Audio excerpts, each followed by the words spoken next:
fez com a Leda aquela vez. Boa noite a todos.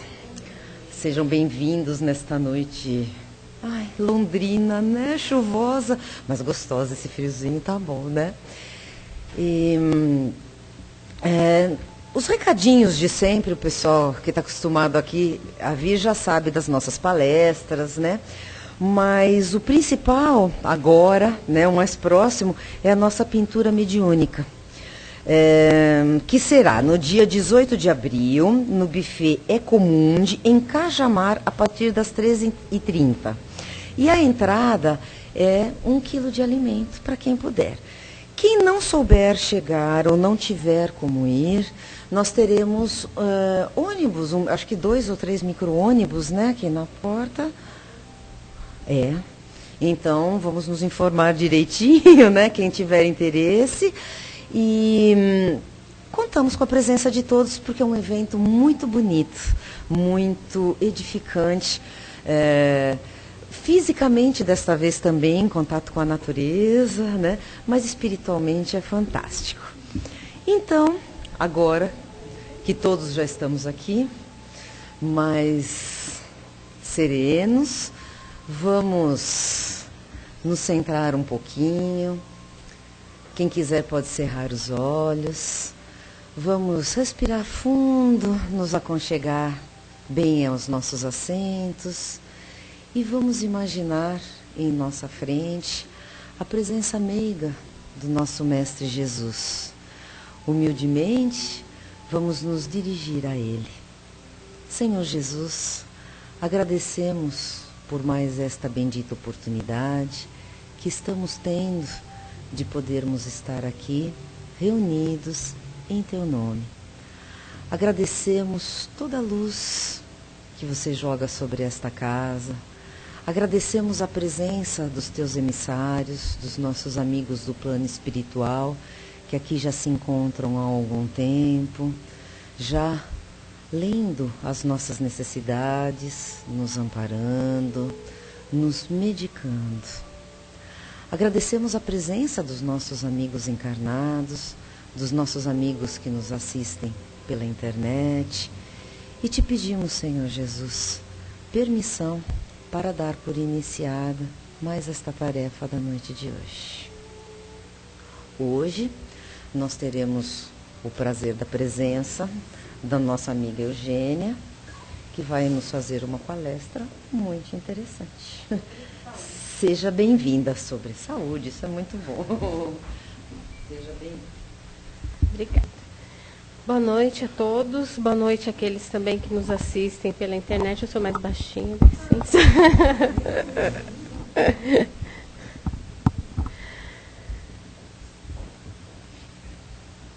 Bom, a palestra de hoje é do livro Pensamento e Vida, né, Psicografia do Chico, o autor espiritual é Emmanuel. E nós vamos falar sobre saúde, um tema, né, que interessa a todo mundo. Então vamos ver primeiramente o que nos diz Emmanuel sobre saúde.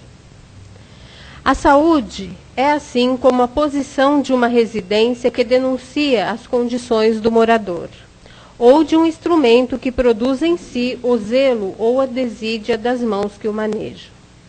A falta cometida opera em nossa mente um estado de perturbação ao qual não se reúnem simplesmente as forças desvairadas de nosso arrependimento, mas também as ondas de pesar e acusação da vítima e de quantos lhe associam ao sentimento, instaurando desarmonias de vastas proporções nos centros da alma a percutirem sobre a nossa própria instrumentação. Semelhante descontrole apresenta graus diferentes, provocando lesões diversas.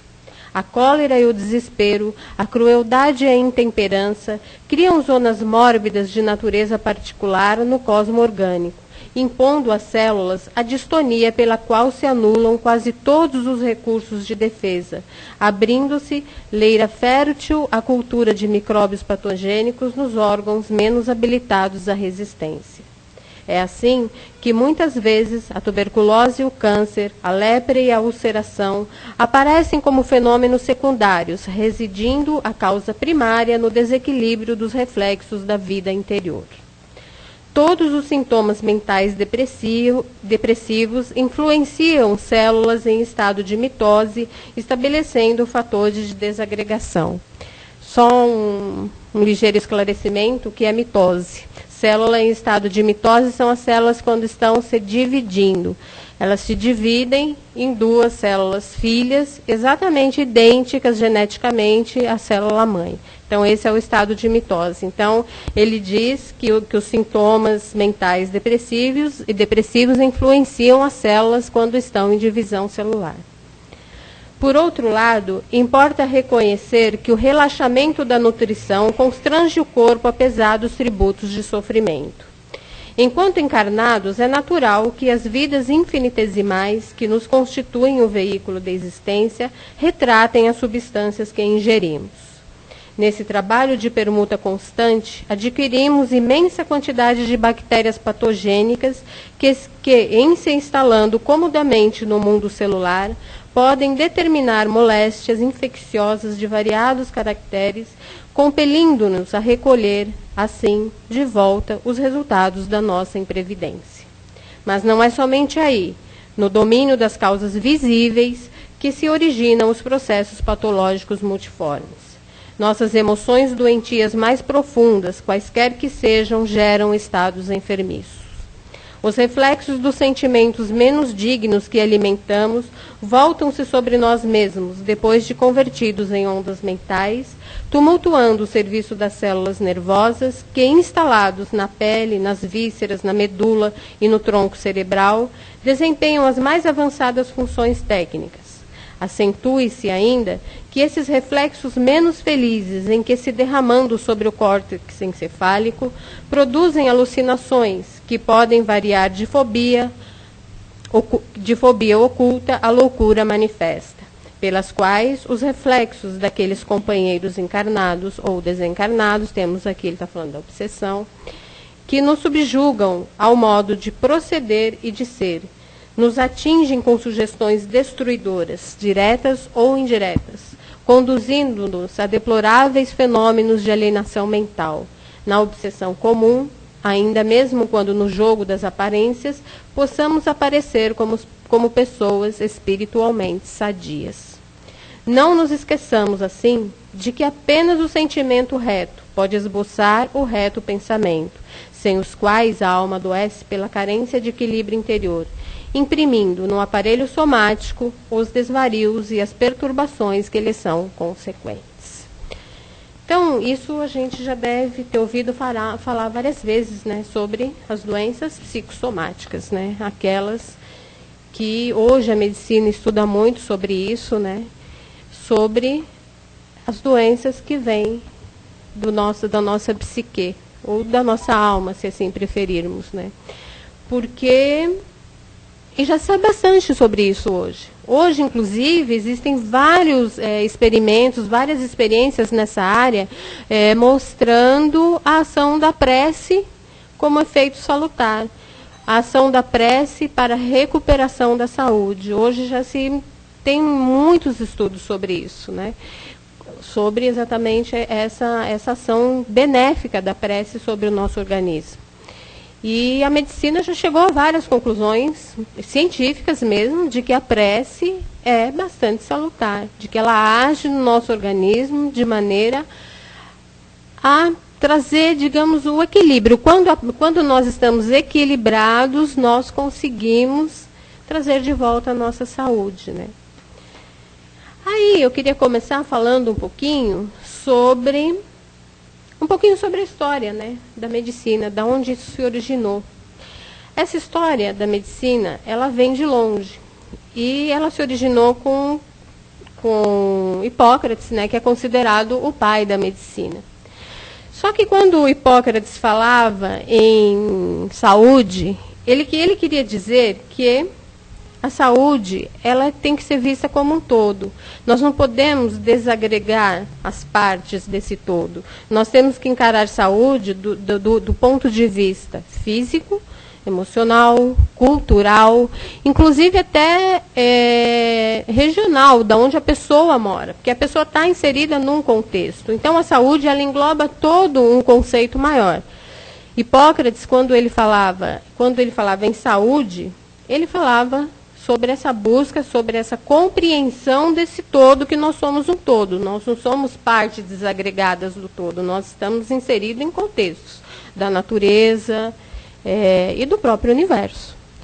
Então, ele dizia que, para Hipócrates, ele busca a compreensão do todo, do ser humano e das partes integrantes desse todo, de modo que o foco do cuidado está centrado no ser humano e não na patologia do corpo. Então, o foco do cuidado não era exatamente com a patologia. Ele não ia se focar, você está com determinado problema, determinada doença. Teria que ver o todo, prever o que poderia estar causando essa doença. E não simplesmente a patologia, como mais tarde se veio a fazer, né? Porque muitos anos depois, recentemente, né, passou-se a desintegrar esse todo. E passou-se a ver a patologia como coisa estanque. Você tem um problema, é esse problema, nós vamos trabalhar esse problema. Tanto que a medicina hoje ela está dividida em vários pedacinhos, né? Cada médico cuida de uma coisinha. Então, ela se dividiu em vários pedaços e deixou-se de enxergar o homem como um todo. E o que eles colocam também é que a medicina só passou a enxergar o homem como um todo, com Hipócrates, Platão, quando se uniu à filosofia. Porque antes da união da filosofia com a medicina, e depois isso foi acontecer novamente, a filosofia e a medicina se separaram e a medicina passou a ver novamente o homem como um ser humano, um corpo físico apenas, não levando em conta a sua contraparte espiritual, né? Platão, traçando uma analogia, entende a saúde da alma como virtude. Isso aqui eu achei muito interessante, porque o Platão ele já dizia que a saúde da alma é uma virtude. E para você conseguir, como você faz para conseguir a saúde da alma? Como você faz para atingir essa virtude, segundo ele?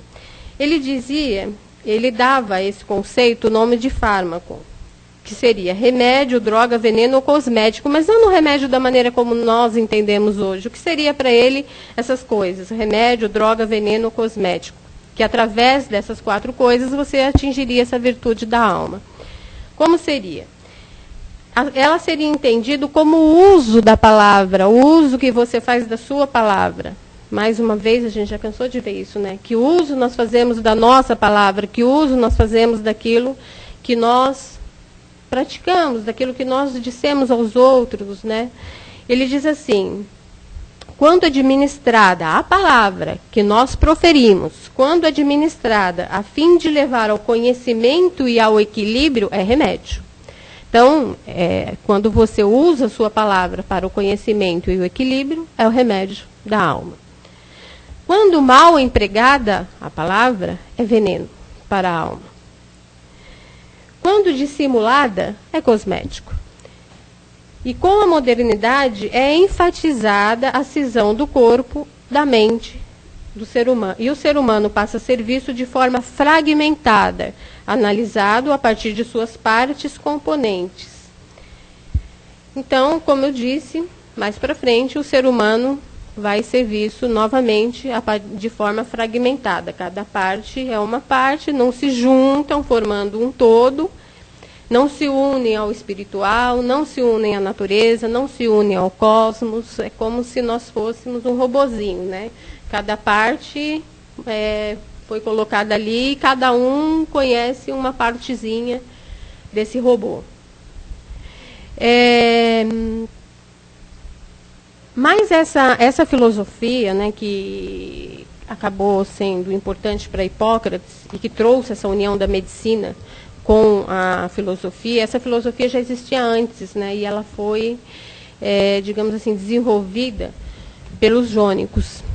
E foram eles, a partir dos filósofos jônicos, que trouxeram essa observação da natureza, buscando integrar as partes do todo da natureza com o cosmos, buscando integrar o homem dentro disso tudo. E mais tarde, Sócrates, Platão se utilizaram, e Hipócrates se utilizaram dessa filosofia que já existia. Ele diz uma coisa também interessante que eu achei, que ele diz que a saúde consiste nas relações equilibradas, isso é Platão, tá, quem diz, que a saúde consiste nas relações equilibradas entre as partes que constituem o todo. Assim, uma natureza desequilibrada ou uma sociedade doente pode gerar desequilíbrios ou doenças no ser humano, tanto quanto um desequilíbrio em uma parte do corpo pode trazer prejuízos ao corpo todo. Então, é interessante ele dizer que, assim, a natureza desequilibrada ou uma sociedade doente. Porque a sociedade doente, se você participa dessa sociedade doente, essa sociedade doente pode gerar, sim, doenças no organismo dos participantes dessa sociedade. Porque a sociedade é um órgão no qual a pessoa está inserido. E se essa sociedade está doente, esses organismos participantes, inclusos nessa sociedade, também vão ser afetados por essa sociedade doente. Por isso ele diz da importância de você ver, inclusive, a sociedade na qual o sujeito está inserido. A importância de você ver a doença da pessoa do ponto de vista, inclusive, da sociedade na qual ele está, da natureza, do trabalho que ele exerce, aonde ele se encontra. Né? Porque, vamos pegar um exemplo, se nós pegarmos sociedades beligerantes, que vivem em guerras, como nós vemos hoje em dia. Nós não podemos dizer que também as pessoas participantes dessa sociedade muitas vezes vão ter diversos tipos de enfermidade porque se encontram numa sociedade doente. É uma célula doente. E você está inserido naquele contexto doente. Não tem como essas emanações energéticas desse ambiente doente não te atingirem, porque são emanações energéticas doentes, vão acabar te atingindo de uma maneira ou de outra.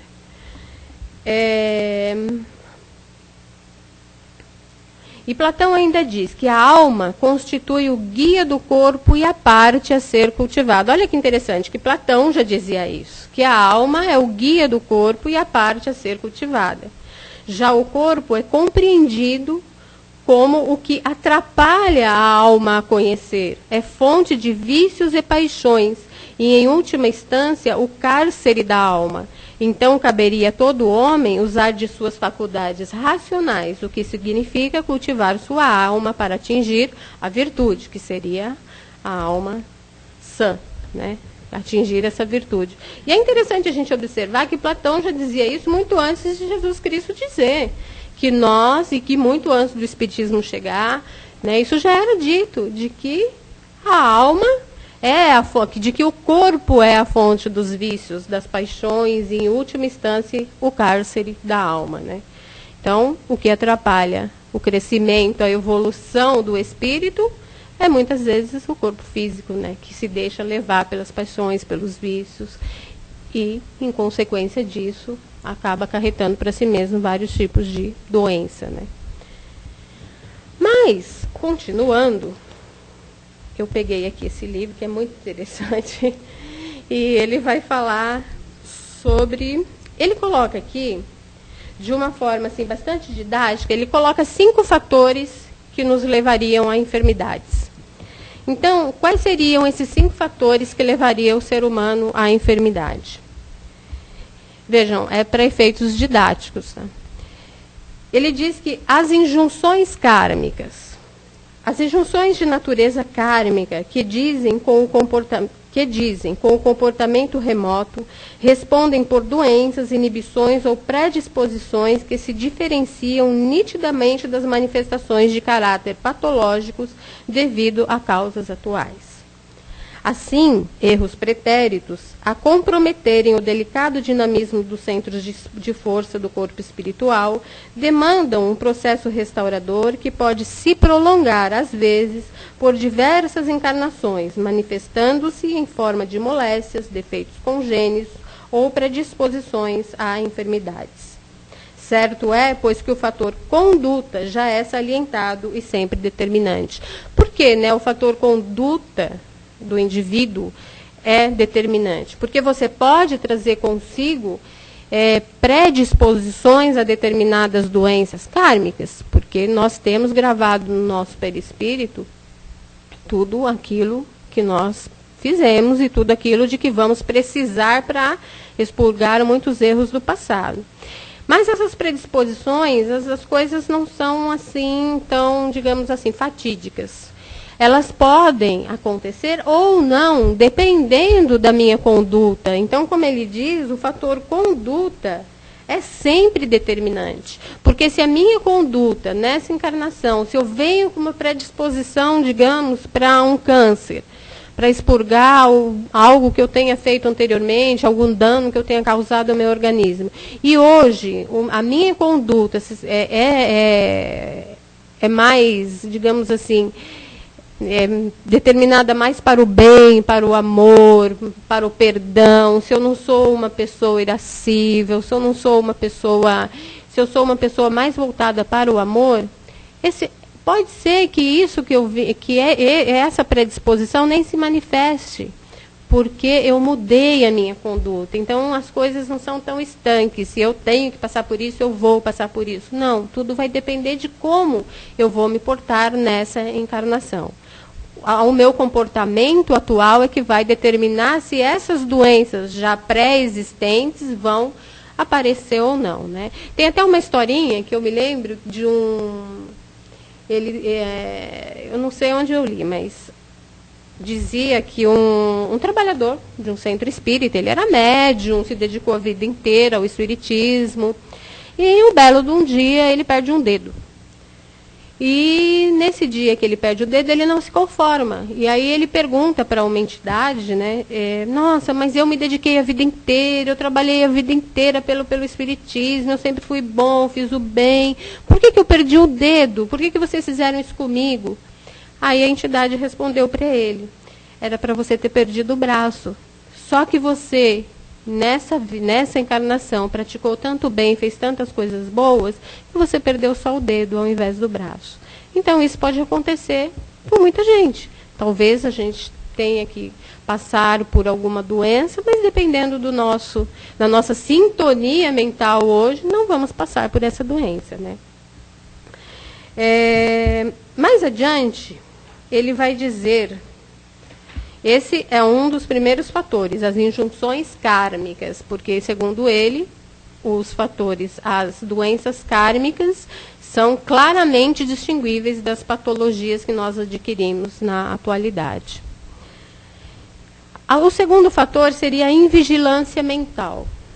E ele diz: a invigilância no pensar atual, a produzir efeitos imediatos e futuros, constitui tema dos mais importantes.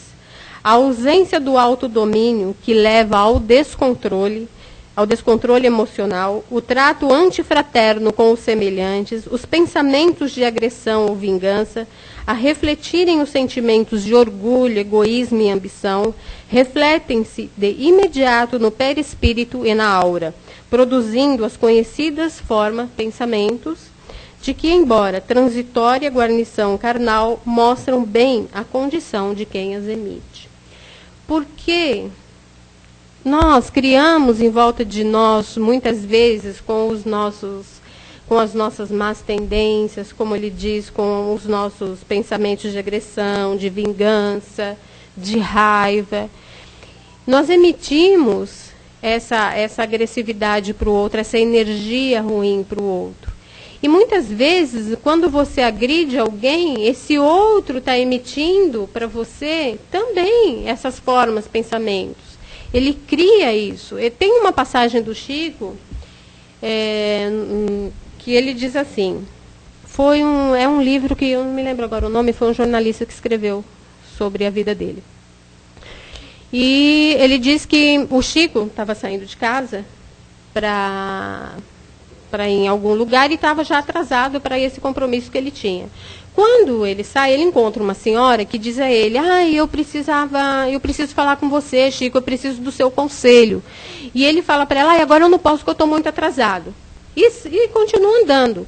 Depois o Emmanuel diz a ele que se ele pudesse ter visto a nuvem negra que se formou em volta dele por causa do pensamento, da raiva que ela ficou dele no momento em que ele disse a ela que não poderia atendê-la naquele momento, ele disse, naquele momento, se pudesse ter visto a aura, a nuvem negra que se criou em volta de você, é que ele não recebeu essa carga energética, né? Porque ele tinha mais defesas do que nós.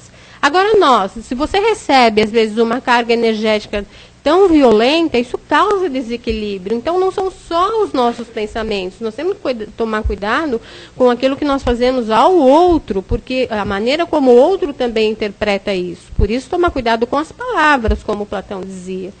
Porque, dependendo da palavra que você usar, a pessoa pode se sentir magoada, chateada, achar que foi, sabe, agredida, e desferir contra você essa carga energética negativa que pode sim te agredir fisicamente, que pode causar um desequilíbrio no seu organismo.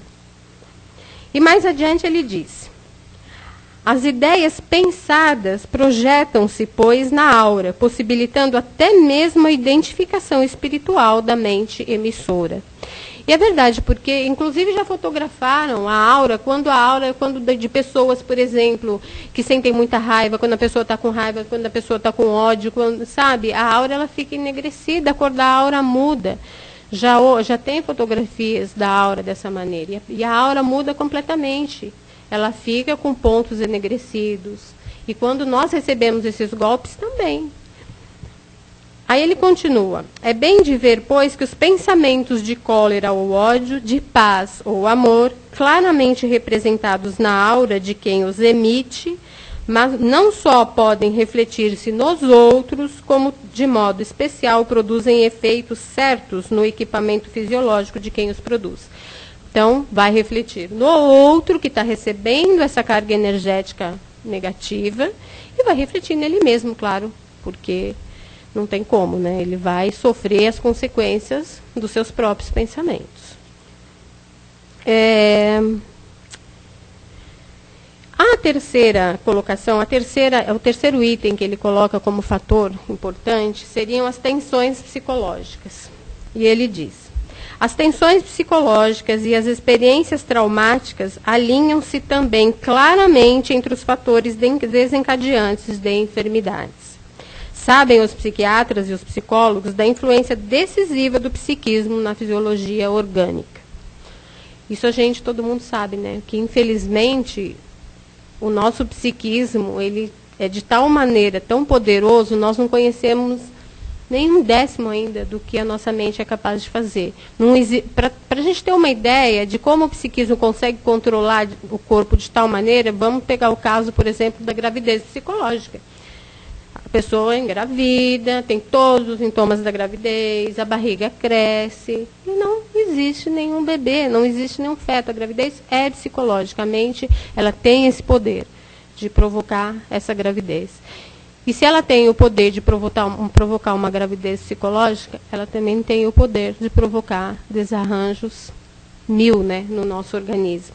Porque as células, como o Emmanuel coloca lá no texto, as células, quando estão se dividindo, elas também estão mais fragilizadas e mais fáceis de serem agredidas, mais fáceis de serem atacadas por mecanismos externos. Já não é desconhecido o prejuízo físico que o sofrimento emocional, o estresse em suas múltiplas faces, podem acarretar, favorecendo com a queda da imunidade a instalação até das mais graves patologias.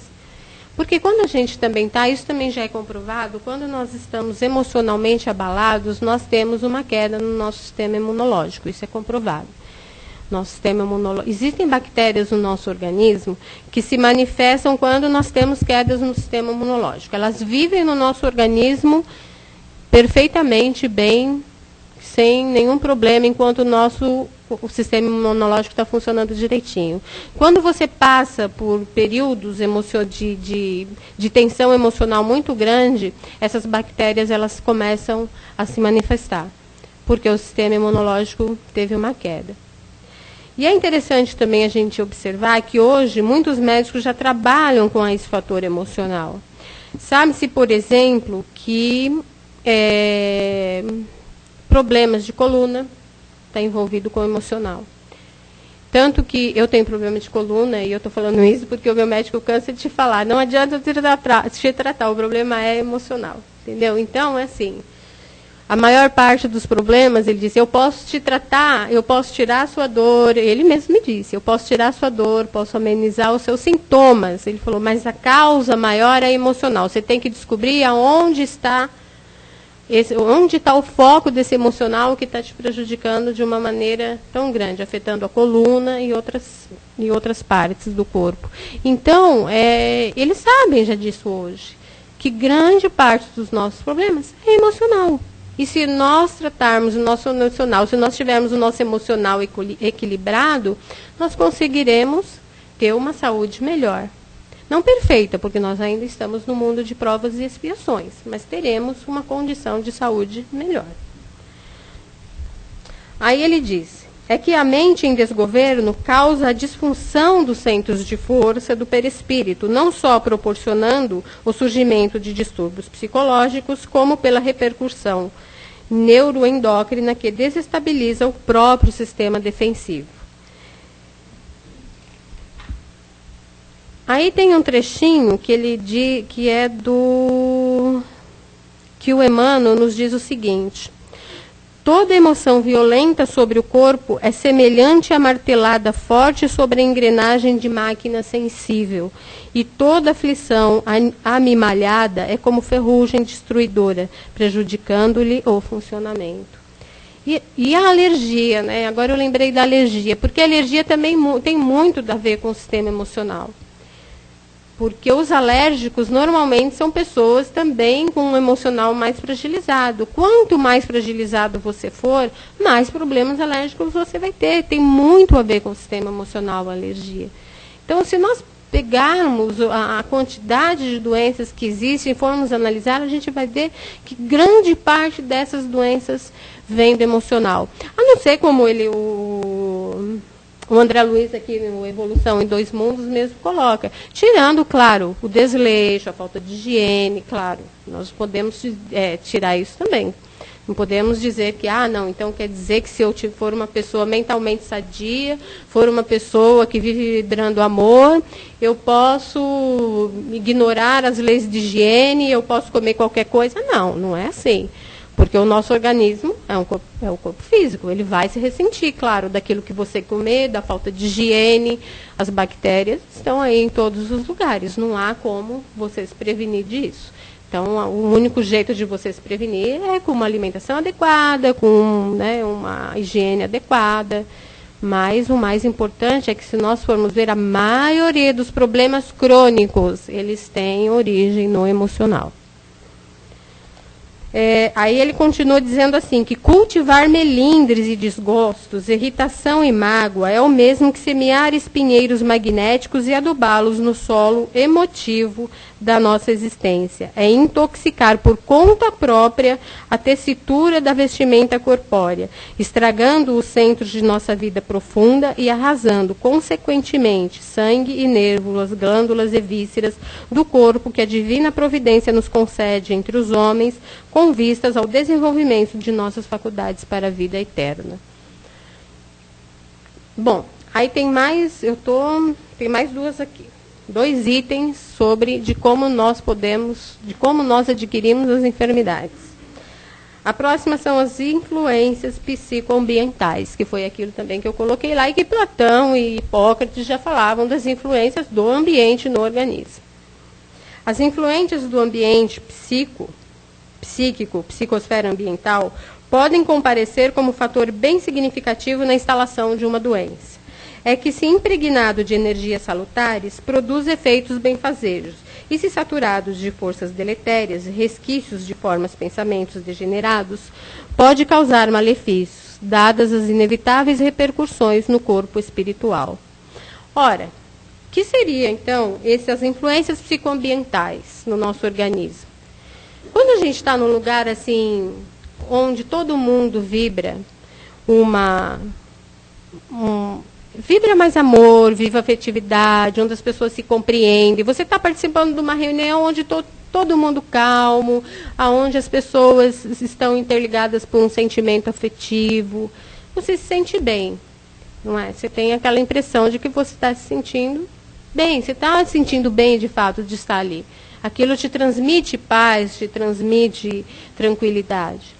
Mas e quando você vai para um ambiente onde as pessoas não se entendem, onde as pessoas brigam, onde aquele ambiente onde você sente que existe uma animosidade entre as pessoas, automaticamente você se sente mal, você começa a se sentir mal. E se você permanecer nesse ambiente por muito tempo, isso vai refletir no seu organismo, com certeza. Então, são as influências psicoambientais do ambiente onde você se encontra, acaba afetando no seu psiquismo. Né? Mais uma vez eu volto àquele exemplo que eu dei de você morar nesses países beligerantes, onde as pessoas vivem em guerra. Então, você vai ver esse ambiente refletido no psiquismo das pessoas. Não tem como não refletir. E o organismo se ressente, né? Se é um organismo mais sensível, um organismo que não está habituado a esse meio, ele vai se ressentir muito mais. Ele diz assim, isso aqui está na Gênese. Se os eflúvios são de boa natureza, o corpo ressente uma impressão salutar. Se são maus, a impressão é penosa. Se são permanentes e energéticos, os eflúvios mal podem ocasionar desordens físicas. Não é outra a causa senão a de certas enfermidades. Por isso que Jesus sempre dizia, né, que nós ainda não estamos em condições de entrarmos no charco sem nos sujarmos, né? Porque nós ainda somos seres em evolução, nós não somos seres já espiritualizados. Então, nós não temos, às vezes, condições de estarmos em certos ambientes e esses ambientes não nos agredirem, mesmo que nós não percebamos. Mas a psicosfera mental, inclusive, às vezes pode mudar. Né? Você, às vezes, vai para determinado ambiente e quando você sai desse ambiente, você percebe que a sua psicosfera mental, o seu mental está alterado. Coisas que você às vezes não pensava, você passa a pensar. Então, nós temos que tomar cuidado, inclusive, com o ambiente, sim, que nós frequentamos, que isso também vai ajudar na nossa saúde, na nossa integralidade, né, física. E tem aqui as ocorrências acidentais, que ele diz que as ocorrências acidentais, obviamente, surgem também como causas possíveis de enfermidades, mas são acidentes. Como ele diz, nós não podemos dizer que um acidente, muitas vezes automobilístico, é kármico. Que a pessoa sofreu um acidente de automóvel porque era o karma dela ter morrido daquela maneira. Não, muitas vezes é imprevidência. Muitas vezes, olha, ele diz, desde os abusos alimentares e as condutas ditadas pela imprudência, até os acidentes mais graves, fatos inúmeros acontecem que, podendo afetar perigosamente até o regime de sustentação vital propiciado pelo perispírito, trazem transtornos e sofrimentos, estados enfermiços que ganham a mais diversa rotulagem. Sempre é verdade de acordo com a lei do merecimento. Obviamente, ele diz, eventos dolorosos do cotidiano em suas diversas feições nem sempre se traduzem, ainda que respeitadas predisposições, por resgates inevitáveis, expiação de vidas pretéritas, como é o caso, por exemplo, de certos acidentes aviatórios ou rodoviários, que muitas vezes, segundo eles, são acidentes. Não são resgates. São, de fato, acidentes que aconteceram, muitas vezes acidentes automobilísticos por imprevidência. A pessoa vai a 250 por hora numa rodovia, se acontece alguma coisa e sofre um acidente, era o karma dela morrer naquele dia. Não, é imprevidência. Se eu atravesso a rua sem olhar para os lados, eu vou atravessar porque não é meu karma, não é morrer de acidente. Então eu vou, atravesso a rua sem nem respeitar o farol. Aí eu sou atropelada e morro. Vou dizer, o meu karma morrer atropelada? Não olhei, né? Então, nem tudo é kármico, né? Existem, como ele diz, ocorrências acidentais. E mesmo em relação à saúde, né? Se você se entope de comida gordurosa e tudo, e aí você passa mal, você vai ficar com colesterol lá em cima, você vai ter um infarto, você vai falar, foi porque era para ter sido assim. Não. Você comeu exageradamente, abusou de tudo, e aí você vai dizer que era karma? Não era karma. Então, muitas coisas não são. As pessoas que procuram, às vezes, né? Através dos seus excessos, levam mesmo a essa perda de saúde. E o último dos fatores determinantes da saúde seria a nossa conhecida obsessão, né? Que causa muitos males ao organismo, porque a obsessão ela vai danificando o perispírito, muitas vezes em obsessões sérias, o perispírito é danificado de tal maneira. Existem obsessões tão sérias, mas tão sérias, que isso o Divaldo conta no livro Tormentos da Obsessão, se eu não me engano, tão sérias que se a pessoa, se você desvincular, desligar o obsessor do obsediado, o obsediado morre. Ele desencarna, porque a ligação é tão grande e já vem desde o berço que não dá mais para desfazer essa ligação. A simbiose entre obsediado e obsessor é tão grande que não tem como se desfazer essa obsessão mais, depois de um longo período. Então, quando a obsessão é muito grande, ela vai causando aos poucos danos no perispírito do obsediado. E isso vai levar a várias doenças. A gente vê muito por aí, principalmente doenças de ordem mental. A gente vai ver muito em manicômios, na área de psiquiatria. A gente vai ver muitas desordens mentais ocasionadas pela obsessão.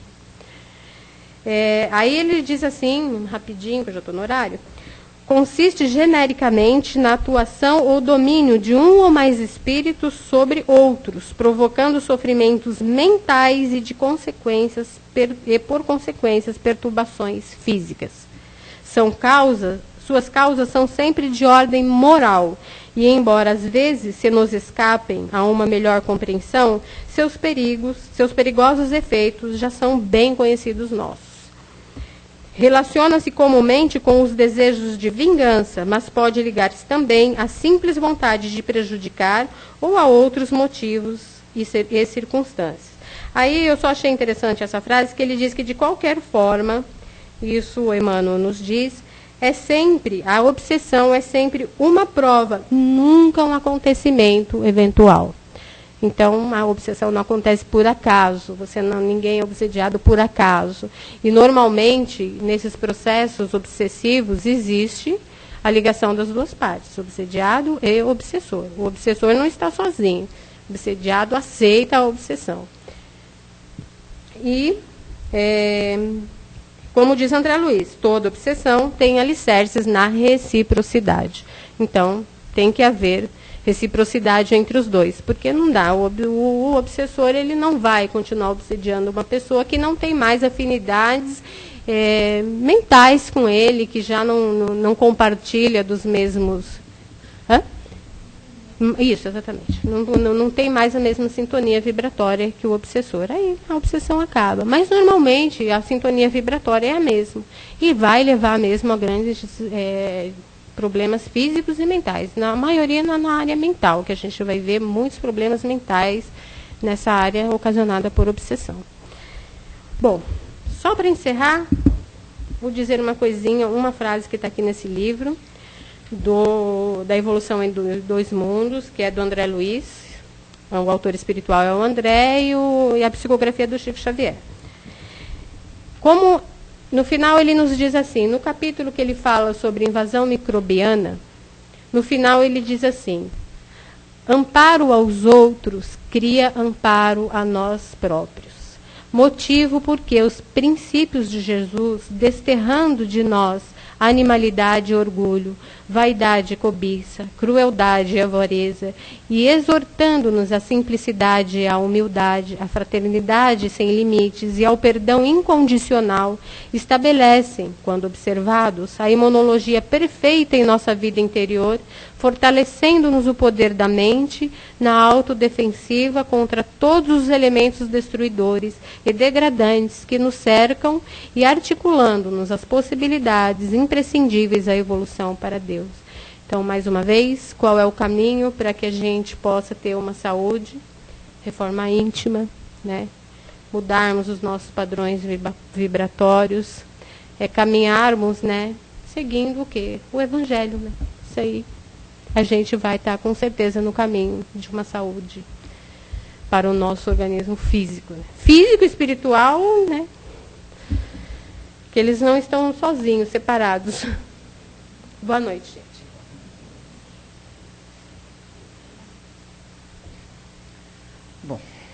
Um assunto bastante, né?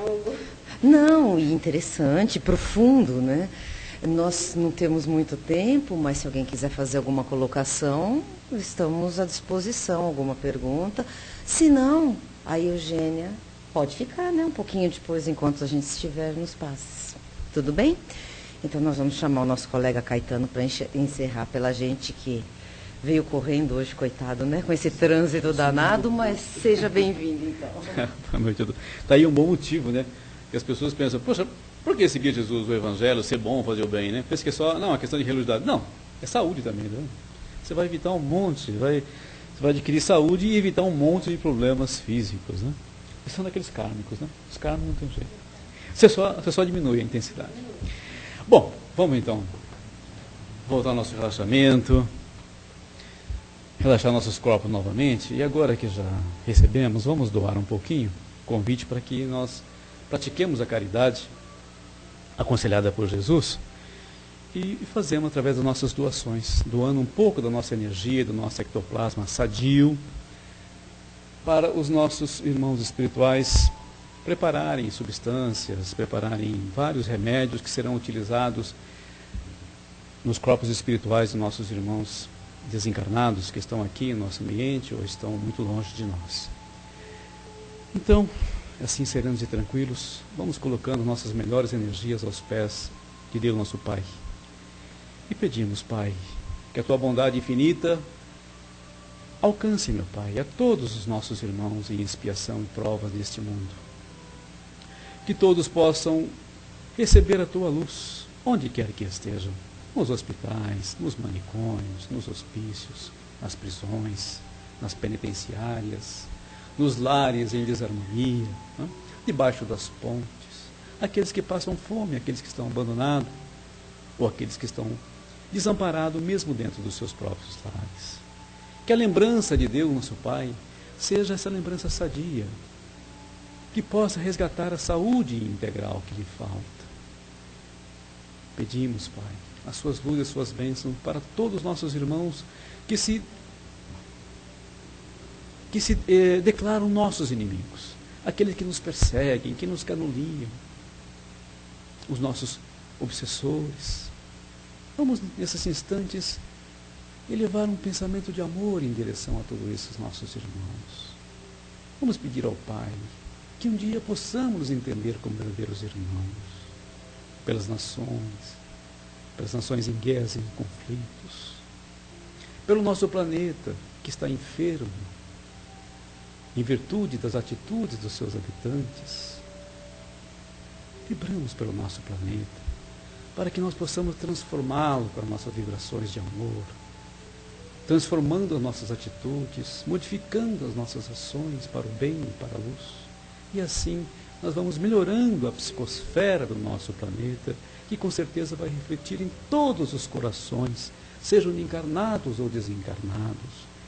E assim, todos vibrando para o bem e para a luz, estaremos caminhando verdadeiramente para transformar nossa querida Mãe Terra no planeta do futuro, da concórdia, da harmonia e da prosperidade. Vibremos pelos nossos lares, para que ele seja esse cantinho de luz e de paz, de saúde e harmonia para todos nós. Vibremos pelos nossos ambientes de trabalho, pela nossa casa de caridade, esta casa que nos acolhe, criando uma psicosfera própria, para que possamos nos retemperar, para que possamos nos fortalecer, aurir forças novas, para prosseguir nossa caminhada de luta. Vibremos por nós, por todos nós, que já entendemos a necessidade de vibrar no amor e na paz, para que Jesus, o nosso Mestre, nos sustente nesse caminho através do seu Evangelho de luz, e que Deus, nosso Pai, lhe dê força e coragem para prosseguirmos buscando a verdade. E são com esses pensamentos, queridos irmãos, que nós vamos agradecendo a toda a equipe que nos dá sustentação nessa casa de caridade, aos nossos guias, aos nossos mentores e aos nossos guardiões. Pedindo mais uma vez que eles nos amparem, nos intuam sempre para o bem, para a concórdia. E assim pedimos licença para encerrarmos esta parte dos nossos trabalhos, levando nossos pensamentos ao Deus nosso Pai, solicitando sempre que nos dê força e abençoe os nossos propósitos de renovação interior, hoje e sempre. Que assim seja.